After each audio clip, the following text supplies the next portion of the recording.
வணக்கம் நண்பர்களே. திமுகவின் மாஜி அமைச்சர்கள் கைது. தமிழகத்தில் சுமார் 60 ஆண்டு கால திராவிட கட்சிகளின் ஆதிக்கத்தை உடைத்தெறிந்து கடந்த மே 10ஆம் தேதி தமிழகத்தின் புதிய முதலமைச்சராக பொறுப்பேற்றார் தமிழக வெற்றி கழகத்தின் தலைவர் சி. ஜோசப் விஜய். கடந்த மே 4ஆம் தேதி வெளியான தேர்தல் முடிவுகளில் 108 இடங்களை கைப்பற்றி தனிபெரும் கட்சியாக உருவெடுத்த தாவேகா, காங்கிரஸ், விசிகா, இடதுசாரிகள் மற்றும் IUML ஆகிய கட்சிகளின் ஆதரவோடு மே 13 அன்று சட்டமன்றத்தில் தனது தனிப்பெரும்பான்மையை நிரூபித்து அண்மையில் மே 21 அன்று 23 புதிய அமைச்சர்களோடு தனது அமைச்சரவையை விரிவுபடுத்தி முழு வீழ்ச்சியில் ஆட்சியை தொடங்கியிருக்காரு விஜய்.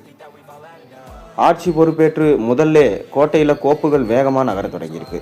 குறிப்பாக கடந்த திமுக ஆட்சியில் நடந்ததாக கூறப்படும் முறைகேடுகள், ஊழல் புகார்கள் மற்றும் நிலுவையில் உள்ள வழக்குகள் மீதான விசாரணையை தீவிரப்படுத்த முதல்வர் விஜய் உள்துறை மற்றும் லஞ்ச ஒழிப்புத்துறை அதிகாரிகளுக்கு கடுமையான உத்தரவுகளை பிறப்பித்துள்ளதா தலைமை செயலக வட்டாரங்கள் தெரிவிக்கின்றாங்க. தேர்தல் பிரச்சாரங்களின் போதே ஊழலற்ற நேர்மையான நிர்வாகம் என்பதை முதன்மை முழக்கமாக முன்வச்சிருந்த விஜய் தற்போது அதனை செயலாக்க திட்டமிட்டிருக்கார். கடந்த திமுக அமைச்சரவையில் செல்வாக்கோடு பலம் வந்த 3 மிக முக்கியமான முன்னாள் அமைச்சர்களை குறிவைத்து வழக்குகளை வலுப்படுத்த லஞ்ச ஒழிப்புத்துறைக்கு கிரீன் சிக்னல் கொடுக்கப்பட்டதா சொல்லப்படுது.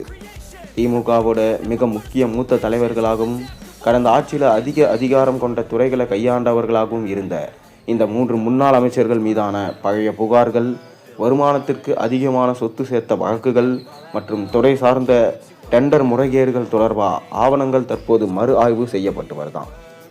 அந்த 3 முன்னாள் அமைச்சர்கள் யார்? ஃபர்ஸ்ட் பார்த்தீங்கன்னா, தலைநகர அரசியல் வட்டாரங்களில் கசியும் தகவலின்படி கீழ்வரும் 3 முக்கிய புள்ளிகள் மீது முதற்கட்ட ஆக்ஷன் பாயலாம் என சொல்லப்படுது.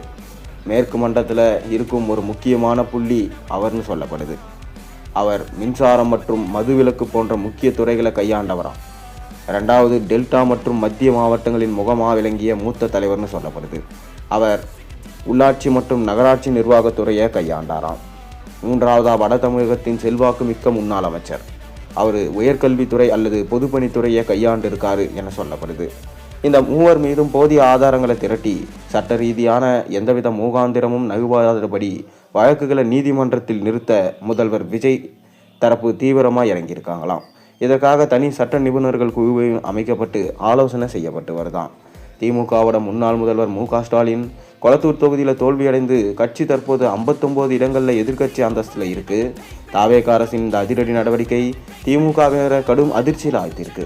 இந்த விவகாரம் குறித்து திமுக தரப்புல இது முற்றிலும் அரசியல் பழிவாங்கும் நடவடிக்கை. மக்கள் மத்தியில் தங்களை காட்டிக்கொள்ளவே புதிய அரசு இந்த மிரட்டல் அரசியலில் ஈடுபடுது.